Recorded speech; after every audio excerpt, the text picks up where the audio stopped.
Dodgers salvaged the series. Blake Snell shoved, and he convinced Dave Roberts to stay in the game. We got Michael Duarte joining us next on the Dodgers Nation Postgame Show. Oh, Mookie Betts with his 15th Mookie Magic! This Dodgers team is built to win back-to-back World Series. One-of-a-kind player! One-of-a-kind season! Freeman hits the ball to right field. She is gone! There's nothing that brings us together quite like Dodger baseball. What is up, Dodgers Nation? Welcome to the Dodgers Nation Postgame Show. Thanks for joining us live at Dodgers Stadium here in the broadcast booth at Chavez Ravine. And as always, for the in-game Dodgers Stadium postgame shows, I'm joined by NBC LA's Michael Duarte.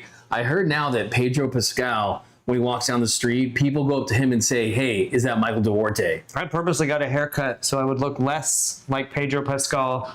But appreciate that. There's worse people to look like. And hey, Free Panda Express tonight, Doug, for everyone.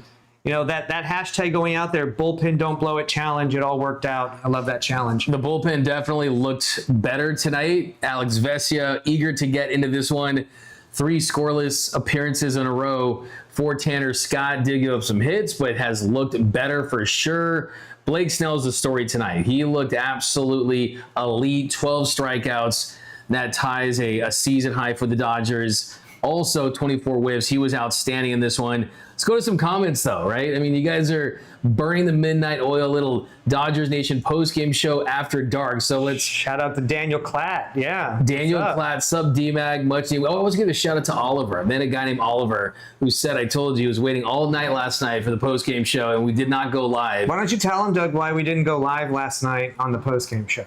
Yeah, something about that chili Dodger dog, a little one too many. It was kind of acting. I was sweating bullets. I didn't want to. Doug had a little tummy ache, but that's okay. You're feeling good now, right? Let's just put it like this. I didn't want to do what the Padres did in games 4 and 5 of the NLDS. I didn't want to ish the bed, if you know what I'm saying. But we got NS saying, well, look who it is. I think they're talking about me. That's right. You know what, though? Panda Express, Marvel Chrome Friend, post-game show, Mighty Dodgers rotations, D-Mac wearing his vest. So I wore the vest yesterday, and I took it off. I know, he should have worn it yesterday. I was asking him to wear it tonight. So tonight I got the sweater instead. He's got his F1 sweater. He's got his sweater. That's a nice sweater. It kind of gives me like grandma vibes, but in a good way. You know what I mean? My grandma knitted this for me. Really? It's an F1 sweater, looking good. She's gonna take offense to that. Snell, Mookie Magic. Eat, Michael. I mean, I might have to after all this. I might have to.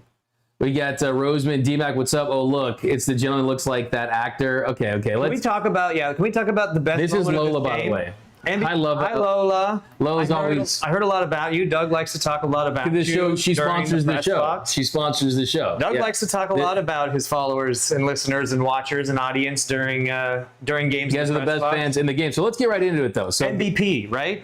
Yeah. 112 pitches tonight, season high. But the best moment of all, telling Dave Roberts to get back in the dugout. I got this. A la Blake Trinan, another Blake, in Game 5 of the World Series at Yankee Stadium. I think tonight, Blake Snell said this when he originally signed here. He was looking forward to playing in front of sold-out stadiums, in meaningful baseball games, high-intensity baseball games. I think tonight, these are the kind of nights that Blake Snell envisioned when he signed up for this, right? Just playing, yes, we know the bye is kind of out of the question at this point, but still, you need to hold up the Padres to win the division. I think, too, most importantly, the most important thing that the Dodgers proved this series was their starters, and I'm including Emmet Sheehan in this with Anthony Bonda being the opener.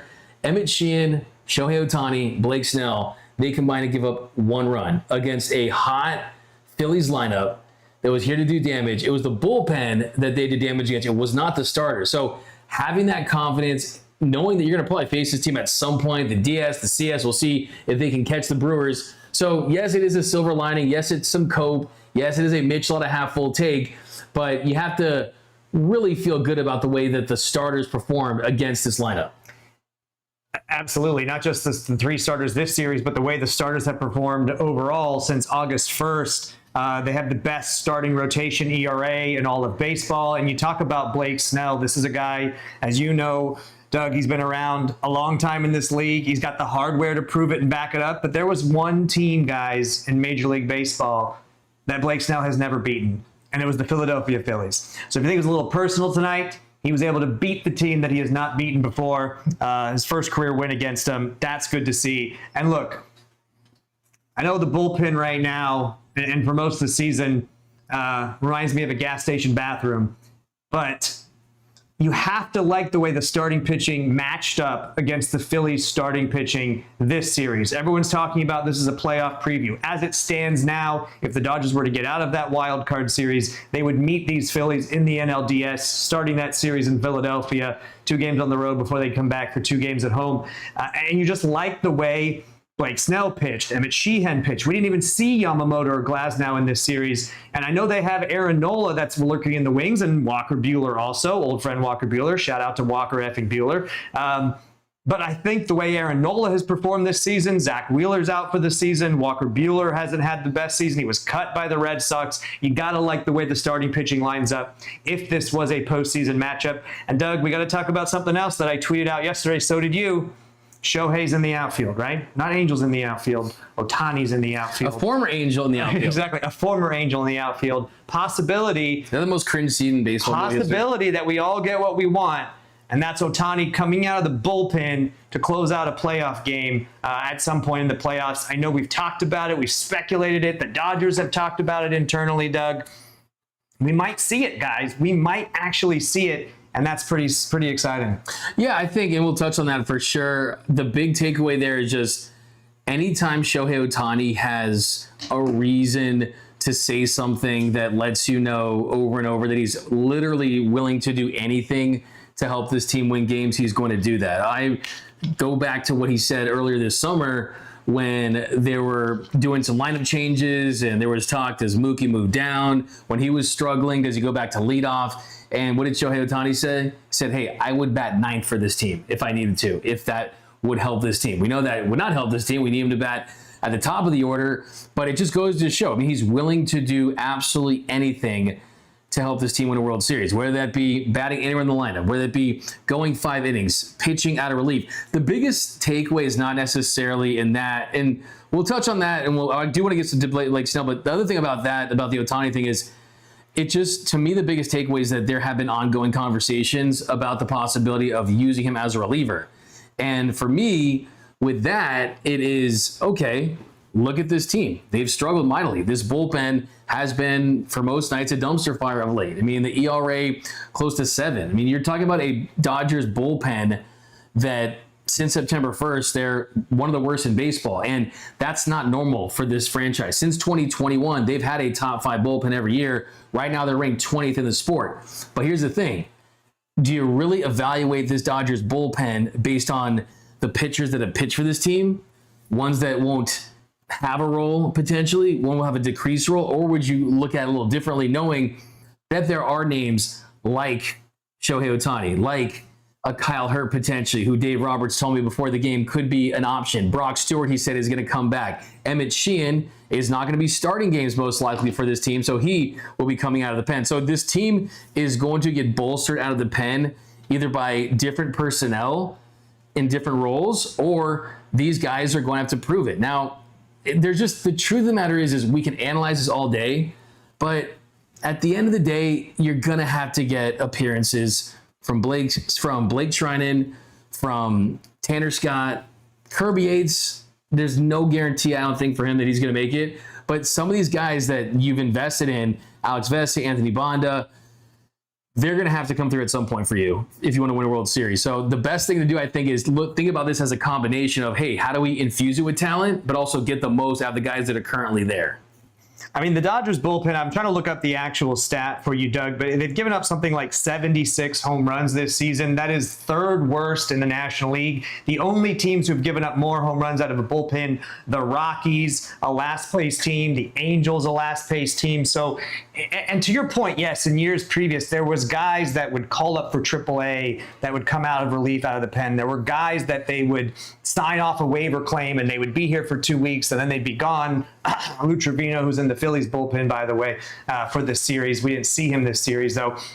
those were guys that you knew wouldn't be on the postseason roster. But my concern is it's not those guys, right? It is the Blake Trinans, the heroes of last year's postseason run from the bullpen, the bullpen dogs, as we talked about, right? Banda has given up more home runs than he did last year. Vesia has given up more home runs than last year.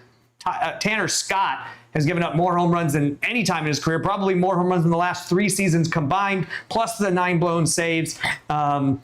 It's everybody. And even recently now we're seeing the guys who have been those dogs all season, Jack Dreyer, Justin Robleski, guys that have been coming in hot and success. They're struggling. It's contagious in the bullpen. And right now they suck more than Maggie Simpson. I love that.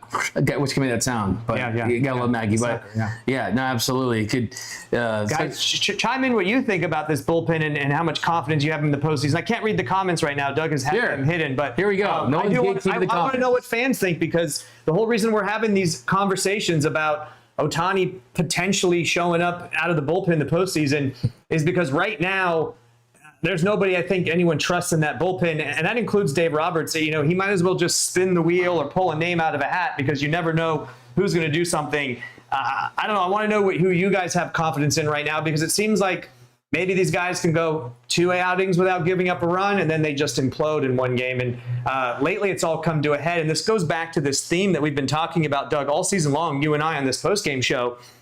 When is this team going to fire on all cylinders? It seems like the lineup, the offense has finally got it going. They're playing well right now. The starting pitching is absolutely on fire since August 1st. Like I said, best ERA amongst starting pitchers in all of baseball. We have a lot of confidence in them. In fact, they have too many starting pitchers for the post. They got 6.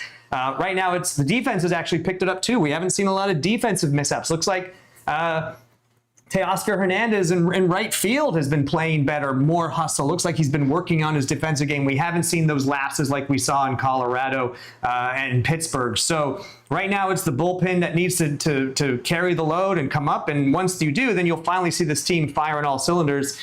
I'm just nervous because we're 2 weeks away from the wild card series, Doug, and I don't know who you trust in high leverage in the bullpen, and I don't know if you can trust on these starters pitching 112, 120 pitches a game in the postseason.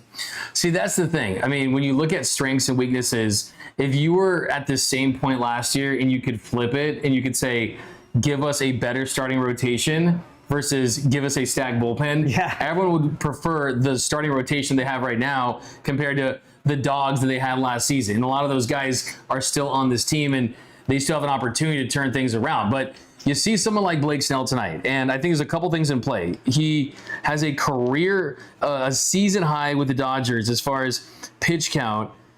And when you look at the way they've been starting to kind of ramp things up and let guys go deeper into games, a season high 107 pitches and the dominance. I mean, no-hitter, and 5 of the last 10 Dodgers pitchers have had no-hitters for at least their first 5 innings, which is insane. But you just look at the way things were easy. You gave a couple singles, a couple of late walks, but it is that strikeout rate, a 34.1% strikeout rate since he came back. The Dodgers starting rotation as a whole, last 11 games, a 1.57 ERA, 89 strikeouts. When you're that dominant and you give this offense enough time to give yourself a cushion, yes, right now it feels like there is no lead safe. Right now it feels like when the starter comes out of the game and the bullpen comes out, they should just change their walk-up songs to the Jaws theme, right? Because it feels like I like that. I like that. Yeah. And Baby Shark back in the day, right? With the Washington Nationals when they won in 2019. That's a great song. That's a banger. It's one of the most viewed YouTube videos ever. But shout out, because I thank this person here. Shout out to Benny Biceps, Ben Rortvedt, right? Yeah. Talk about how great the starting pitching has been in this stretch. Ben Rortvedt has been catching, it seems like, a no-hitter to the 5th inning or later with almost every single one of those starters except Kershaw. Caught Snell again tonight for his game. Snell was calling his pitches for most of the game. I don't know if you guys saw that. He was calling it from his belt. Absolutely lights out. And shout out to Benny Rortvedt. He's not only doing it with calling a good game, catching a good game, but he's doing it with the bat too, batting 300 since he joined the Dodgers. Like, I don't know, man. Like, Dawn Rushing, you might be out of a backup job when Will Smith gets healthy, because I like what Ben Rortvedt's been able to do in such a short amount of time. That's the interesting thing. I asked Dave after the game about Rortvedt, and he gushed over him for a minute 30. And he mentioned the bat. He mentioned the game calling, the framing, what he means to the pitcher. The interesting thing, and we've discussed this as a possibility, is with Shohei Ohtani not taking up a pitcher roster spot, and you can still have him plus 12 other guys and use that additional roster spot. It's the ultimate cheat code. It is the ultimate guy cheat hits code. 51 home runs, yeah. It is the ultimate cheat code. It really is. It's like something that, hey, you know what? Guess what? You can do the same thing too. Just find a way to sign a unicorn, right? But with that said, if Ben Rortvedt made this team in some capacity and he was focused on being kind of that backup catcher in the postseason, and then you have Dalton Rushing more focused on being a left-handed bat off the bench, that's something interesting, because I know that Ben Rortvedt is the flavor of the month, and I'm all about Ben Rortvedt too. By the way, chat, I did tell him after the game about our nickname, the Rortweiler. He loves it. He loves the Rortweiler. He likes it more than Benny Biceps? He actually doesn't like. I told him I like Benny Biceps. He's like, yeah, that's not really. The team calls him Roar, or Roar? Yeah, like something like that. Okay. They shorten it. So we talked about the nicknames. He literally asked me to ask you guys which one is going to stick, and he's going to roll with that. So keep coming. I like the Rortweiler. It's sick. He's a dog. He's kind of like that bullpen catcher version of a dog, kind of like this year's Brent Honeywell. But the thing about Ben Rortvedt is this. Yes, Will Smith, that bone bruise is never going to be completely healed. It's going to take over a month for him to get 100% People been to asking that. about Will Smith. He caught a bullpen today. That's the update on it. He caught Tyler Glasnow's bullpen, but he didn't throw. He hasn't swung a bat. He's eligible to come off the IL, I think, in 3 days' time. That is not going to happen, Dave Roberts told us before the game. So, yeah, that bone bruise on the hand, he's not going to be 100%, guys, in the playoffs. We just hope his bat will be 100% as well. And it even gives more notion, I think, to the, not that it's going to happen, and as Dave Roberts called it, a pipe dream, but Ohtani potentially in the outfield, potential Will Smith coming in as a DH late in the game or something, because at least he can get some at-bats. I don't know, there's more to that than that, but the latest on Will Smith, as you said, is he might not be ready, maybe even by the end of the regular season. Yeah, I expect him to be back. I honestly think they're going to kick this can down the road, especially considering they're not really chasing the Phillies. I mean, yes, the Padres, they did win tonight. The Dodgers, they're in a good spot. I mean, you got over 90% chance of winning this division. I only going to rush him back because they know that last season, how many games did Austin Barnes catch? Zero. He did not. And Will Smith, he was the guy all postseason long. So you have to expect that to be the same. This is an all-star catcher, one of the best hitting catchers in the league. Yeah, he's not as good of a framer as Ben Rortvedt, and he doesn't have that in his bag, but he also... Or as Austin Barnes, as you mentioned, yeah. Yeah, Austin Barnes, I mean, that strike at the bottom of the zone, he was really good at getting that. But it'll be really interesting to see if the Dodgers do, as you said, kind of look at, is Ben Rortvedt or Dalton Rushing? Is it kind of a him? Because the thing is, if you're going to have Rortvedt on the roster, when is he going to catch? Right, and there's an option, as you mentioned, because Ohtani doesn't take up an extra pitching spot, and he is a pitcher, as far as, your 26-man playoff roster, there's a scenario where they keep all three. They keep Dalton Rushing, they keep Rortvedt, and they have Will Smith on the postseason roster. There is a world where that exists. And in that world, though, someone like Michael Conforto, Alex Call might be left off the roster and on the taxi squad there, and I'm not sure if that makes a whole lot of sense. But there is a world where you could see them keeping 0-3, especially if they're worried about Will Smith catching games as well. Yeah, that's the thing. And I think that Dalton Rushing had that injury at the worst possible time when he was getting confidence. He had the big 3-run home run. That's a difference, too, because I just want to say, I know everyone loves Ben Rortvedt, as do I. But is he a guy that would go up there and hit a 3-run home run like Dalton Rushing did against the Padres, right? He doesn't have that explosive offensive upside that the Rortweiler, it doesn't feel fair, right. But I don't, yeah. The Rortweiler doesn't feel right. But Benny Biceps, I like them both. He's pretty jacked. He is pretty jacked. Yeah. He's small, so the Rortweiler is kind of not bad also. Yeah, I told him. You're right. He might not be able to come up there and hit a 3-run bomb, but he's batting over 300 with the Dodgers, where Dalton Rushing was batting below the Mendoza line, under 200 for most of his time up there. So if it was your case, you would have a lot more time. So if it were you would have Rortvedt on the roster over Rushing? If they were just going to take... If it was those two right now, I would take Rortvedt over Rushing, simply for the way he has been catching these pitchers, catching Yamamoto's no-hitter for 8 2/3 innings. It just seems like But when is he going to catch? Pitchers are catching. That may be thinking. It might be a late defensive substitution or something late in the game after Will Smith's final at bat. Sometimes they do that with Teo. I don't know. But What I think we're going to see with Will Smith here is similar to what we saw with Freddie Freeman last year. They let Freddie have like the final week or two off to get ready for the playoffs. It was an ongoing, has to go through therapy, treatment, constantly getting ready to play each night. And as you remember, guys, he had to miss 2 games in that Padres series. He had to miss a couple games in the Mets series. He wasn't fully healthy enough to play every game until the World Series. If that is the case with Will Smith, I think you want Rortvedt as the backup. If you have to come in and catch a game, if Will's hand is bothering him or it swells back up. Remember, Will Smith came in, didn't have to go on the IL, came in, caught a game, and then went back on the IL the next day because that hand swelled up on him and wasn't right.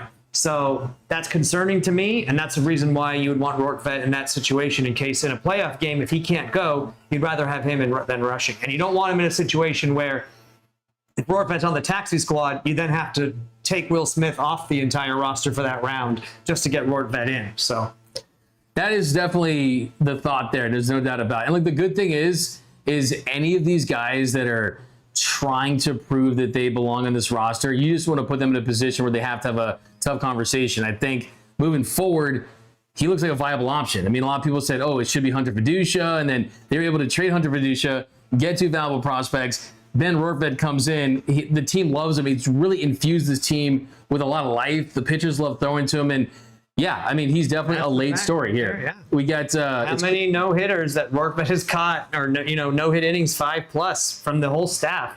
I can't believe there's been 0 no-hitters in compared baseball. to Will Smith, compared to rushing before him. A lot of Another thought too is that, hey, with the ABS coming, I mean, what value is he going to have for his pitch framing? So you take advantage of it this year. I mean, here's the thing: like right. in a perfect world, like in a perfect world, you would say to yourself, hey, Will Smith is the DH. Hey, you can have him catch. You got Shohei Ohtani, and that's just the end all be all. I do think when it comes to the biggest question and who's going to be the odd man out, I think Alex Call is going to be the odd man out when you think about it. Because think about this. If his role is to be your 4th outfielder in one of the corner spots, and he's supposed to be a guy who hits off left-handed pitching, it's raining. It's pouring rain, It's guys, raining. behind us. Can you see that? We'll let you see. The tarp is on the field. Pouring Wow. rain. That is wild. September at Dodger Stadium. I was like, what is that sound behind us? That is so wild. To piggyback off of what you said, Doug, Alex Call could be the odd man out, but I like his right-handed bat. I know they have Kike off the bench, but right now it seems like Michael Conforto and Tommy Edman are splitting time, and that's 2 lefties there. So I could see a scenario where it is Rortvedt or rushing for that final spot on the But you look at player side. But here you look at Alex Call, right? So Tommy Edman's back. Kike Hernandez, he can play a corner outfield spot and bat against lefties. Alex Call's not a guy that profiles as someone who has a lot of upside as an off-the-bench pinch hitter. He's not an off-the-bench pinch runner, even though he's slightly above average. Defense, they like He's to got sub some him in defense late for Teo switchability. or- He does. I mean, but here's the thing. I mean, you can do that with Kike. I mean, Kike can be a late-game defensive substitution as well. And where is he going to get his spots? So I know. I think at this point, What Conforto. about Hae-Sung Kim being left out? Hae-Sung Kim being left out, I think, is a real possibility that no one was really talking about, just because he's Hae-Sung Kim, he's had that great year. He's actually had the most WAR of any Dodgers offseason pickup. That'll change with Blake Snell. But the thing is, okay, MP, I'll get back to you. Rortvedt over rushing in a second. But, and like I said, you know what? I'll cut myself off. And that's where I'm at with Rortvedt. So where I'm at with Rortvedt is he's fantastic when it comes to catching games. And he's, as you point out, hitting over 300 with the Dodgers. Yes, this is a small sample size, but also I like he does the little things, right? He puts the ball in play, swinging bunts, lays down bunts, gives you a good competitive at-bat. He's been better than anyone could have ever imagined at the plate. I'm not saying that Will Smith's getting Wally pipped. I'm not saying that he is that much better or worse than Dawn Rushing. I'm just saying that the Dodgers' #1 plan is for Will Smith to be healthy, and if he is healthy, he's going to play every single game. Like, can you imagine?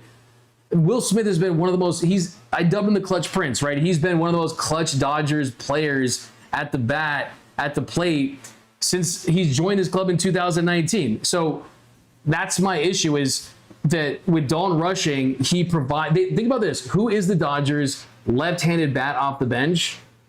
that provides pop. Michael Conforto can be that guy. Shout Certainly. out to Ray. I mean, unless you want to do rushing or you want to, yeah. What I would say, Doug, is Dalton Rushing's been back since Monday, right? I believe the start of this series with the Phillies. He didn't start any of these 3 games. Let the rain fall down. Came in as a pinch hitter and won.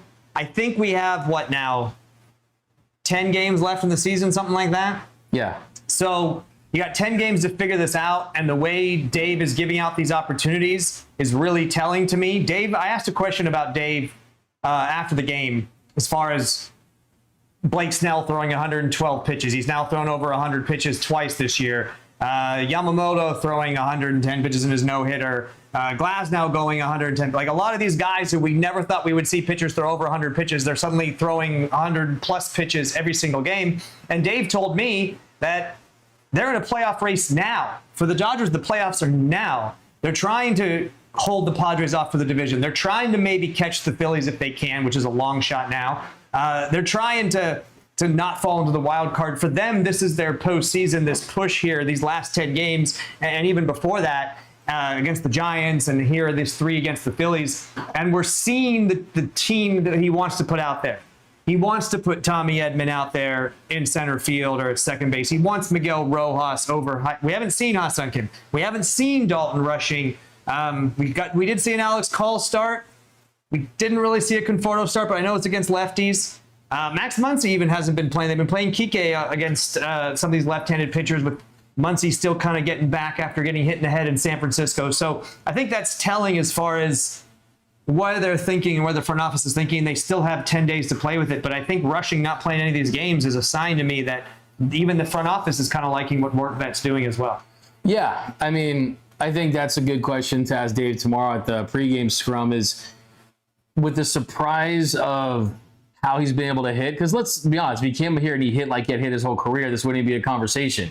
But the fact that he can look like a credible, respectable big league at bat, and the way he's handled the pitching staff, that gives you credence to say, okay, maybe it's something that we do explore.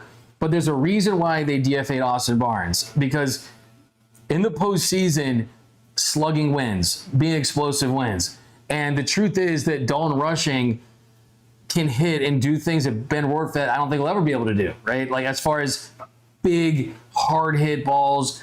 And it's tough to do that against good pitching. He's a good lefty bat off the bench. I don't disagree with you. I just feel like maybe that's Conforto's role. That's the thing. The postseason comes around. So Dave's already pretty much said that when you've got lefties on the mound, you're going to have Tommy Edman in center, and then it's Pages and Teoscar Hernandez. And that's the reason why. And that might be a series where Kike's at third and not Muncy, if that's what they want to do. That'll be like Muncy's. He's got to be out there even against lefties. Rowe will probably be at second, against a lefty. Like, that's what they're going to do. That's definitely something that's very possible. But I just think that this is a team that you're kind of tinkering towards the end of the roster at this point, that I don't necessarily know what they're at. I think the bigger question at this point is, I think the number one biggest question for the roster is not on that side, because no matter what happens with that group, they're not going to impact wins or losses for an entire series as much as the top 6 guys are. Like, if the Dodgers top of the lineup, their best players, the MV3, if they come through, that's going to be more than enough to generate enough runs. I agree.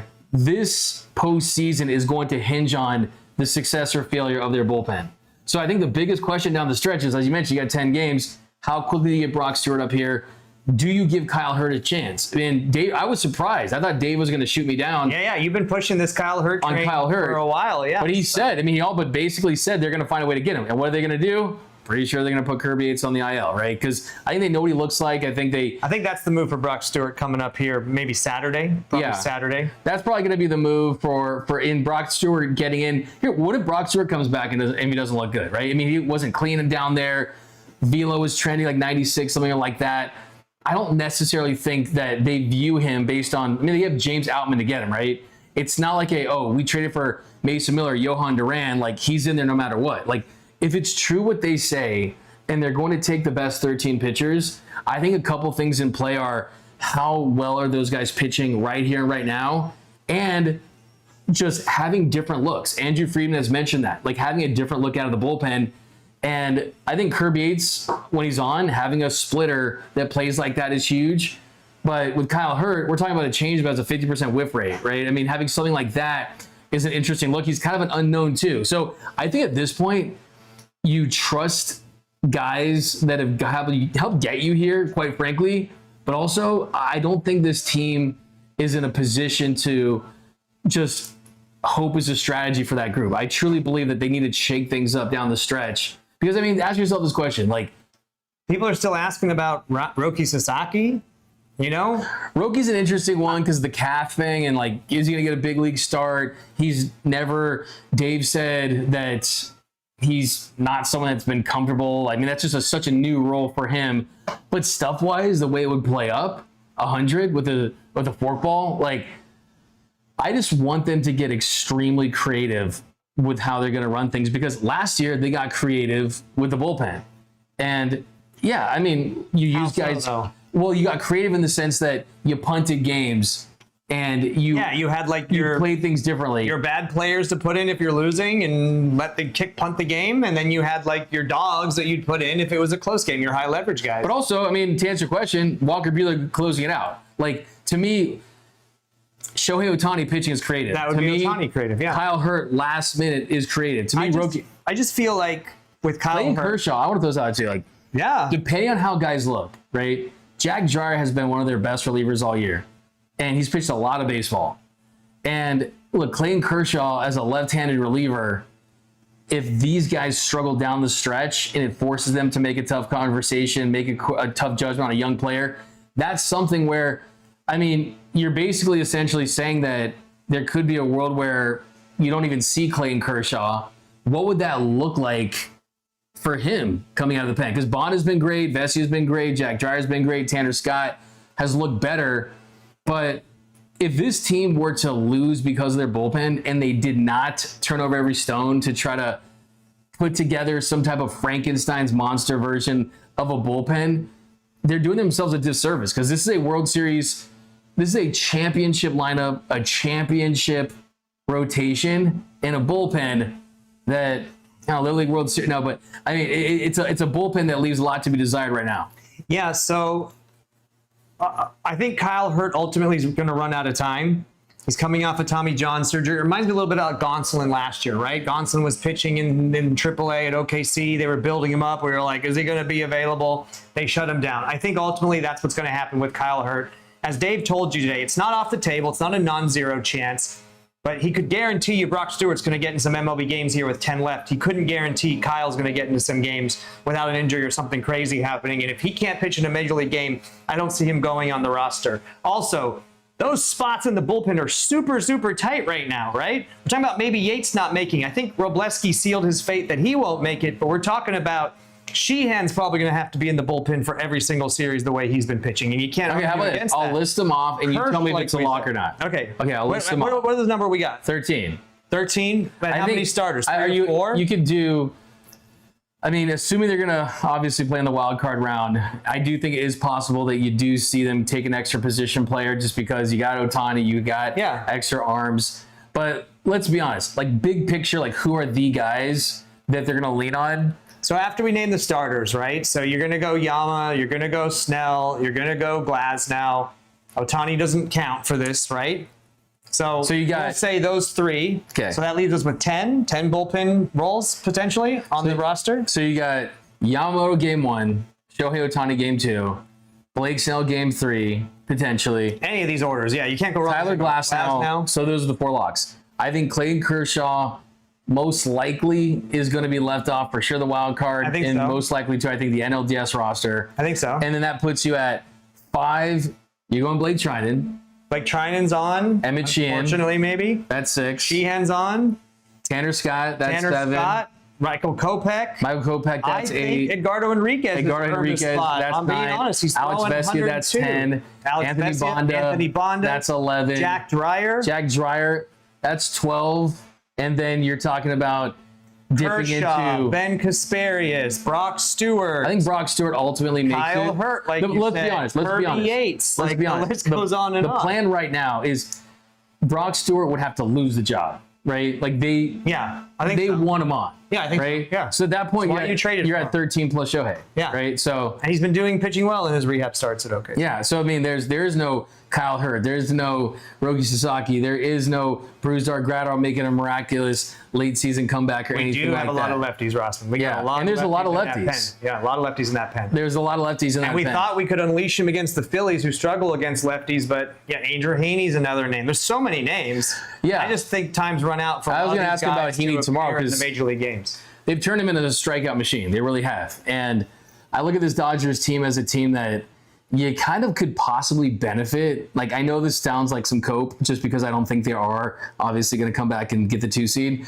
But I think the benefits to this are if they were neck and neck with the Phillies and you're scoreboard watching with the Phillies down the stretch, you're almost in a position where you have to go for it at that point.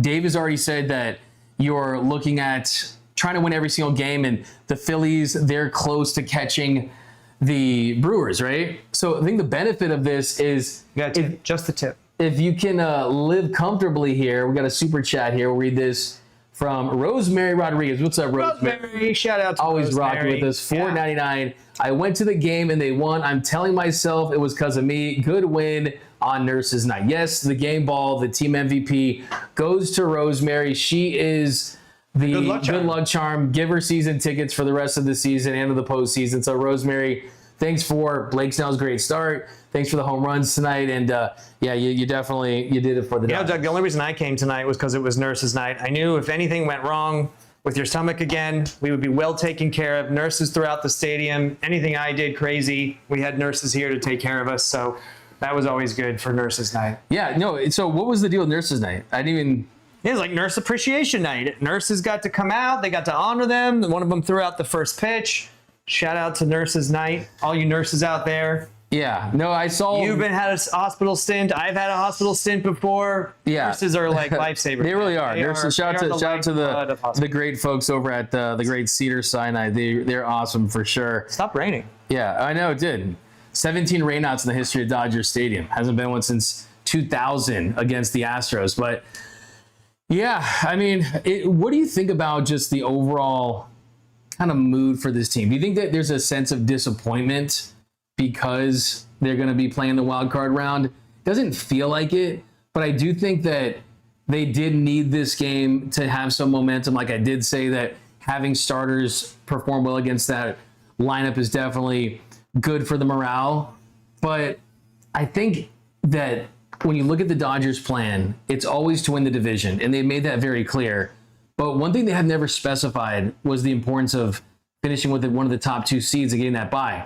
I think the Dodgers always assumed you win the division, and that's good enough to finish with the bye. And I think there is a sense of, hey, like this is not how things were planned. Because you look at it, not only do you have to play that extra series and possibly go to Philly to face a Phillies team in a short series that I think benefits them, you put yourself in this wild card mode where you have to win 13 games. And with a team that's played a lot of baseball, this could actually, I think, ultimately put their backs all the way against the wall to the point where it could galvanize this group. And look, let's be honest. I'll put it out there right now. The Dodgers win this World Series, it will be the hardest World Series they've ever won.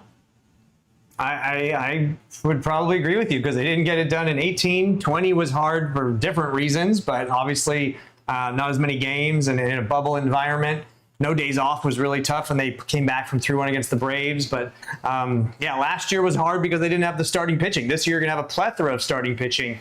But yeah, you're starting off in a hole with the new playoff format for the last few years. A 3-game wild card, which in a 3-game series with the teams that are in there and the starting pitching that is out there, that's tough. And you're looking at it could be the Giants, and it could be Verlander and Logan Webb and Robbie Ray, and it could be Arizona and Zach Gallen, and those guys have given them fits in years past. It could be those guys. It could be the Reds. It could be the Mets, and then you'd have to go through that 3-game series, which I think they can do. I'm confident in that. But then you don't get the home field advantage in another short series, 5-game NLDS. I don't know. Do you think if the Dodgers didn't have the 5-game home field advantage against the Padres last year, they end up pulling it out in Game 5? I don't know. It would have been really tough to see because I think Petco would have gone crazy in a do-or-die Game 5. It's definitely going to be a tough road, but the silver lining for fans out there watching and fans who saw this series is just how much better I believe the Dodgers starting pitching was compared to the Phillies starting pitching. Obviously, that wasn't the same case for the bullpen, but the starting pitching was elite. Both teams have incredible offenses, let's be real. And that team doesn't even have Trey Turner right now. And Nick Castellanos wasn't even playing, in most of these games in the series. So, I think that's one thing to hang your hat on, and that's the fact that the starting pitching looks better than the Phillies right now. But the Dodgers wanted to, let's be honest, they wanted to come in and sweep this series. They knew it. They wanted to. They played every game like it, fighting back. The bullpen let them down. 15 runs allowed in 8.1 innings in those first two games. That's unacceptable by this bullpen. It is the worst bullpen ERA, I think, since like July 1st. Another crazy fun stat for fans. Since July 1st, only 3 people have not allowed a run out of the bullpen for the Dodgers. One of them is Miguel Rojas. One of them is Dustin May, not even on the team. And one of them is Jack Little, who's down right now in AAA. So everyone's seemingly been giving up runs for this team lately, and that's a crazy stat. And I don't know. My biggest fear, Doug, is it's a one-run game. It's a playoff game. It's the 9th inning, and Dave's bringing in Tanner Scott. And he's looked good in the last 3 games, I know. He's the highest paid reliever in baseball. Dodgers gave him a monster 4-year, $72 million contract in the offseason. But I think that would cause a lot of fans to turn to drinking if they saw that happen in a do or die one-run game in the playoffs, and especially in the closeout game. And that's what kind of fears me the most, because I don't know what he's going to do in that situation, and it really worries me. It is extremely concerning, and it just kind of makes you wonder what they're going to be using as an evaluation tool down the stretch that gives them the confidence to go with him in those situations, because we could see what we saw. I mean, we've seen guys, Will Smith for the Braves, right, a couple years ago, struggled throughout the regular season. And then the postseason, he turned it on and he really got things going. Devin Williams, another. Last year with the Brewers, and even this year with the Yankees, You just never, the thing is, yes, that's true. You never know. But, who knows, how I think you asked about kind of the radical thing from last year, as far as getting creative. And last year, kind of the whole thing was, okay, let's see how the offense performs early. Do we get big enough of a run to kind of go for it, right? Do we get a good enough lead to say, let's use the leverage arms? If not, bring in Landon, let's punt, and let's live to fight another day, right? Yeah. In this case, you really wonder, if it's game 2, remember with the Nationals in here. Remember the Red Sox. Some of these more aggressive managers using starters late in games, or there'd be a Max Scherzer to go out there and close things out. It makes you wonder if it's even game 2, do you consider burning a glass now? Do you consider burning a Sheehan? Depending on how I think Sheehan for sure. I think 100% you burn Sheehan. Well, I think that if it's Shohei on the mound, he's the natural guy to kind of go on with him. But that's the thing. We could see it. Some guys got to get the final outs, right? And even if you have your starter go 6 have your starter go 5, and who knows, have Glass go 4. I think when Dave Roberts says everything is on the table, we have to kind of start thinking of what are things that no one's kind of thought of or said before, versus just hey, they're just going to really put the World Series in Tanner Scott's hands, right? I told you my nightmare scenario, right? You don't No. You know my nightmare scenario? So this is my nightmare scenario. I've said it on the show. It is that Tanner Scott, Game 7 of the World Series, Dodgers up 4-1 against the Astros. Jose Altuve is at the plate. Jose Altuve hits a grand slam off of Tanner Scott to win the World Series.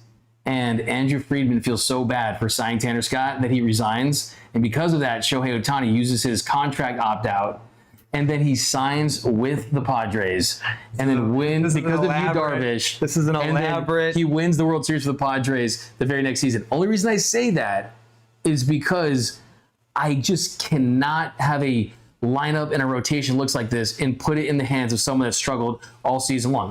One thing I'll go back to, and this is very different just because he was on expiring contract and he was set to hit free agency, but they traded A.J. Pollock for Craig Kimbrell, and they ran with him all season. He was Kimbrelsa. We let him go, and he had a 3.75 ERA, which is better than Tanner Scott's, and he did not make the postseason roster.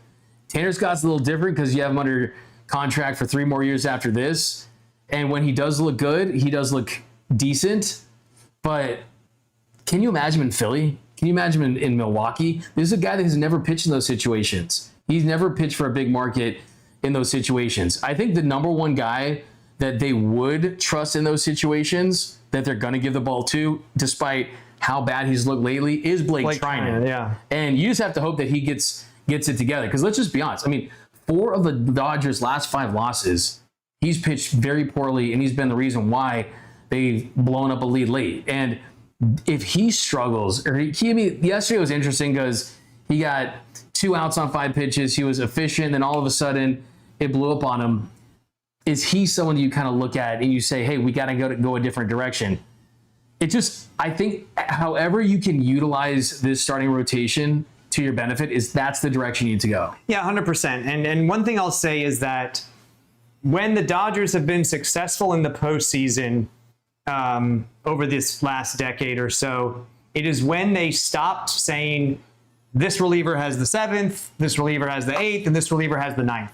Back in 2017 against the Astros, 2018 against the Red Sox, that's what they used to do, right? It was like Brandon Morrow has the 7th, Maeda has the 8th, Kenley has the 9th. And how many saves did Kenley blow? And then, Maeda blow game 5 in Houston. And then against the Red Sox, Kenley again blowing saves in the World Series. You can't blow games in the World Series. In 2020, and even 2019 for that point, they kind of learned their lesson. They were like, we don't need to have certain roles. We just need to put in our best guys in the most high leverage, high pressure moments, whether that's the 4th inning, the 5th inning, the 6th inning. We got to get creative. We're going to have Julio Urias come out of the pen. He's going to start a game, We're going to have Dustin May and Tony Gonsolin piggyback. That was 2020. And then in 2024, Walker Buehler coming out. And we saw, to your point about Trinan wasn't the designated closer for the postseason last year, but he was the designated most high leverage reliever we have. So when we think the game is on the line, regardless of when that is, that's when we're putting Blake Trinan in the game.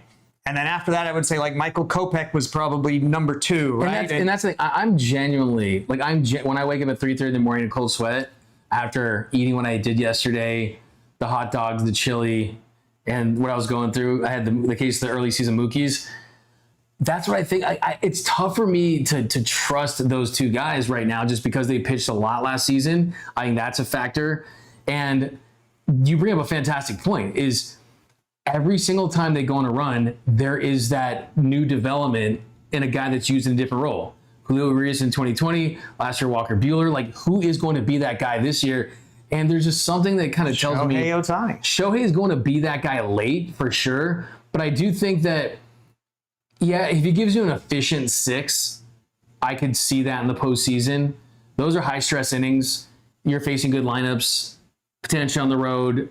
You just can't run the risk of losing your best player because you lose 2 guys, as Dave Roberts said yesterday.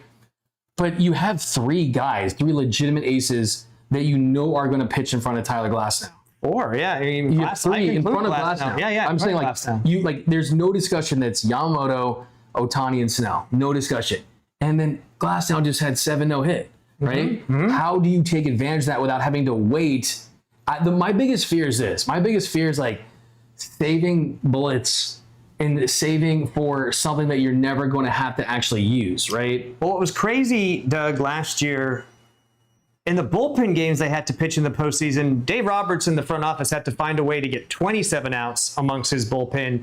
In games where Yamamoto started or Buehler started, they would barely let him go 5 innings. So then you're trying to piece together 12 outs. The hope would be, outside of Ohtani, Glasnow, Snell, Yamamoto can pitch into the 7th inning at least, right? And then you're counting outs as far as 9, 7, 8, 7, 6. You know what I mean?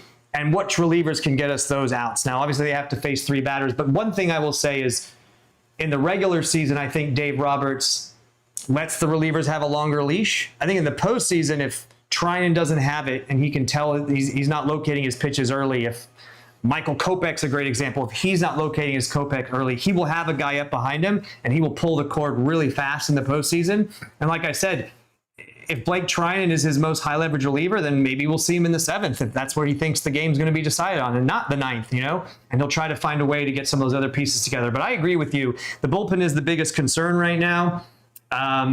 It is what's going to keep many Dodgers fans up at night. And once the postseason comes around, I think a lot of people are just going to be praying that somehow a flip can be switched and these guys can be lights out again. kind of like the dogs they were last year. It's my concern. I want Kyle Hurt in that bullpen. Okay, let's take some comments here. Abby Day 199, Rortweiler catches, SPs dominate, rushing out.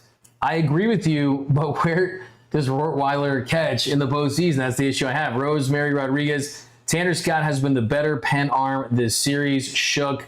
Delirium 9, ideally Yamamoto and Snell in the wild card, then Glass down Ohtani to begin games 1 and 2 in the NLDS. Hey, I like that, Delirium. I like that. He's thinking bigger picture, right? We sweep. Well, that would be the scenario for sure. I actually think they might go Ohtani earlier, to your same point.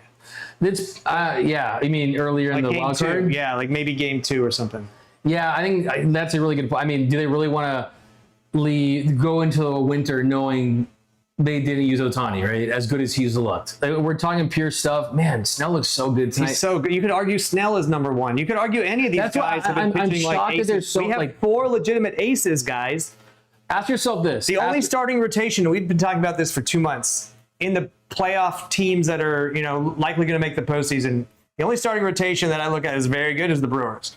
That can match up with the Dodgers. They have McGill if he's healthy out of the pen. They got the Miz. They got Peralta. Like that's a really good starting rotation. But I still think the Dodgers have the best starting rotation in the postseason. Without a doubt. There's no one even close. Number 1 with a bullet. Bring back Mariachi Joe. Yeah, I think I agree too. I would love to bring back Media Mariachi keeps Joe asking about it as a fan. Yeah, as a fan to a game throughout the first pitch. But yeah, exactly. Here's something that kind of bothers me. Like, there should be more excitement and anticipation with this group based on everything we've talked about in the last 20 minutes.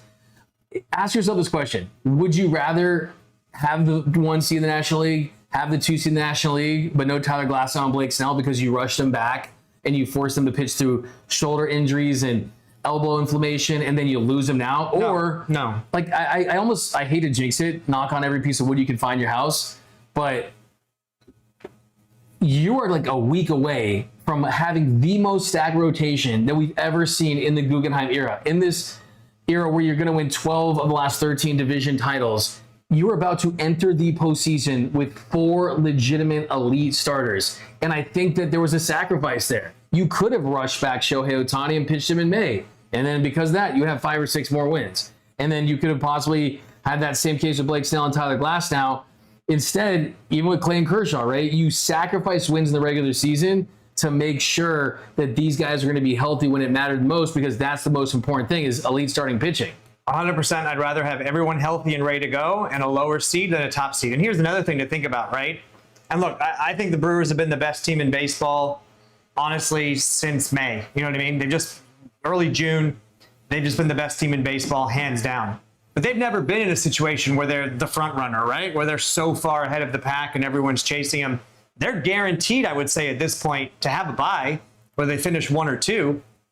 They've never been in that situation where they have to wait 5 days for 6 days off before they play a wild card team that comes in. The Dodgers have been in it, and they failed in it a couple of years before they finally figured out that magic formula and getting the team together and watching the games, as Max Muncy talked about last year. The Brewers have never done it, So maybe that's the team that we fear, and they have the rotation, and maybe some wild card team. Maybe it's the Padres or something, or the Cubs. They come in, they're hot.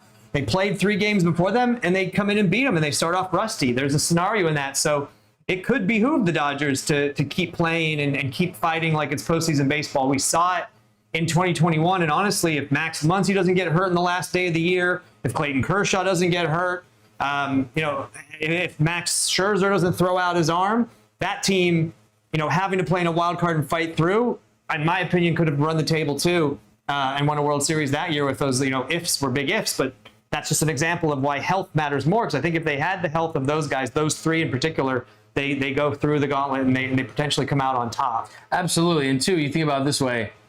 As you're saying that, you look at a team that, yes, you got to win the wild card round, Anthony, having a 3-game series. But think about how much pressure would be on that NLDS team having to host the Dodgers, knowing that you have to take those first 2 games at home, because if you split those, you go to Dodger Stadium with a chance to never come back. True. I think it would be a flip. Whereas I almost think that, look, the Dodgers, there's always going to be pressure on them. If they don't win the World Series, it's going to be considered a failure. Mm-hmm. But there would be a lot of pressure on the Phillies to go out there and win those games. And you don't need to win them both, right? You need to win one of those games.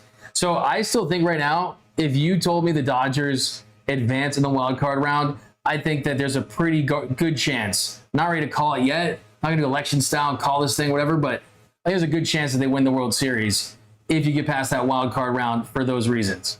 Maybe. To me, I always have to look at it matchup to matchup. I think everything broke perfect for them last year. Who scares you? Who scares you in the wild card round? Like, who do you think is the biggest threat in the wild card round? Nobody.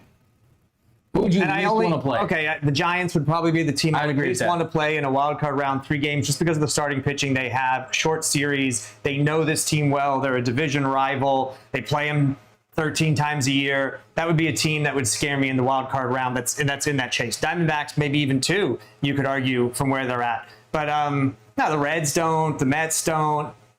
Even if somehow you matched up with the Cubs, I'm confident, in potentially beating the Cubs. Padres, I don't think we would match up with them in that wild card round. So then after that, it's really like the Brewers and the Phillies give you the most concern if you're looking at an NLDS. So that's why I'm like, let another team maybe take them on and see what happens and takes them out.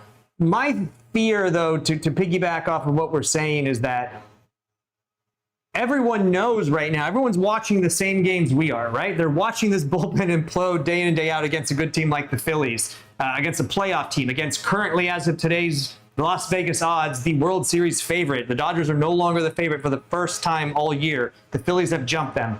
So everyone saw this. So when the Dodgers play anybody once it comes playoff time, they're going to make these starting pitchers make pitches. They don't care if they don't score any runs in the first 5 innings. They want to get that pitch count up so they can knock the starter out and they can get to this bullpen, which is vulnerable, susceptible. And that's going to be the strategy of every team coming in. You're not going to see teams swinging at the first pitch and being aggressive against Snell and Yamamoto and these guys. They're going to go up there and work counts and make these guys work hard and try to get them out of the game as fast as possible, which honestly was the Dodgers' strategy against a lot of guys in years past. Yeah, that's a fantastic point. You're absolutely right. And that is going to be the game. That's the game within the game in the postseason. There's no doubt about it. I think for this Dodgers team, it's really critical to have that lineup feel some confidence and get some runs early. We've seen Yamamoto pitch with essentially no run support all season long, so you would hope that there are pitches in those zone that you can drive that you're a little more aggressive. But that is the concern, and I think that is going to be an adjustment. And you know what? Who told me that? I think it was Anthony Bond that told me that earlier in the season, is how they were pitching their starters to try to get that bullpen as soon as possible as well. But for them, we've got all kinds of different scenarios, and we'll be able to break this down. There's going to be a lot of baseball in your future. I don't think it's going to be. I feel there's a weird optimism I feel about this team now, and I think that there is almost a sense of relief in a way. Like I feel like they're just kind of going into the we don't give an F mode now that you can't take that by. Like they were so much built up in this series, and you lose those first 2 games that they're now just gearing up for the postseason and trying to get every single one of their pieces right. And in some weird, strange way, I almost think that they just don't want to take a massive layoff. Like I just think that this team is ready to go on a run. I think so too, but we've been waiting for it all year. This is the real one, though. I don't know. There is an argument to be made that at some point, you're going to be lucky to win 90 games this year.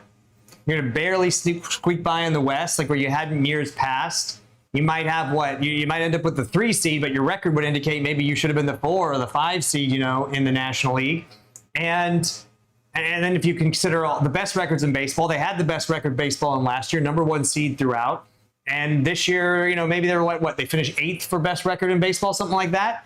And then maybe that's just what this team was this year. Didn't I got up to expectations. Coming off a World Series title, what makes this a successful season? Is it because of the roster, it's World Series or bust once again? 100%.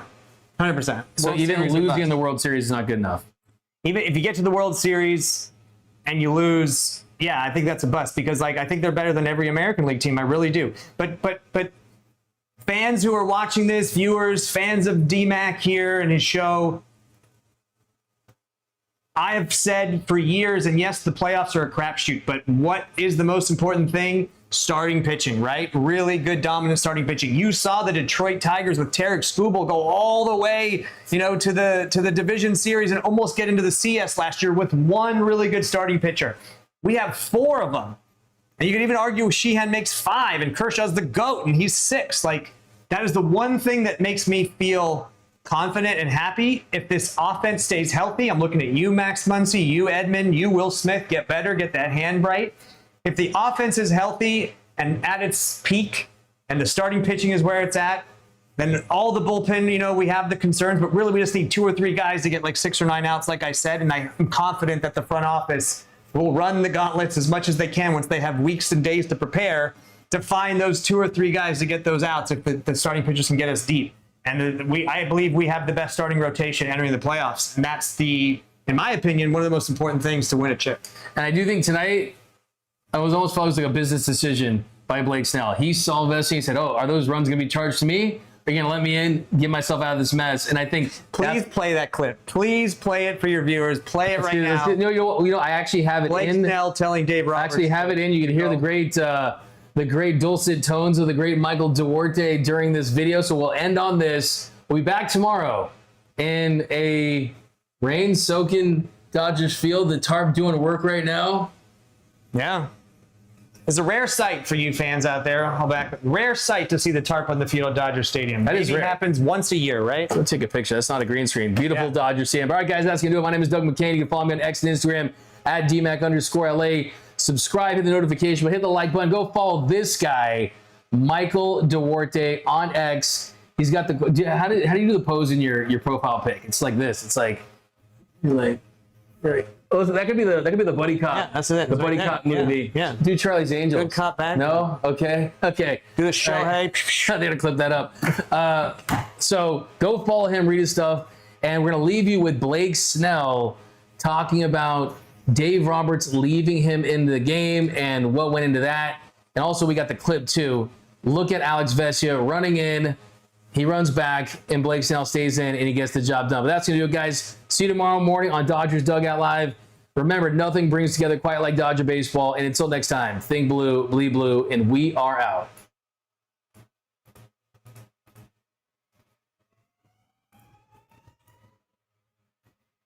Seven innings of shutout work. Just how impressive. Work before we kind of go to the match. This was working so well for you tonight. Maybe you're just quite the edge of this matchup. Yeah, I faced them a lot. I understand the lineup really well. Yeah, I always anytime I face like a really good team, I try to bring the best out of my. Feeling in that moment, wanting to close that winning out. Yeah, I mean, 2 guys that if I get ahead and then they usually swing a lot, and instead of just seeing what would happen, done really well. I mean, I've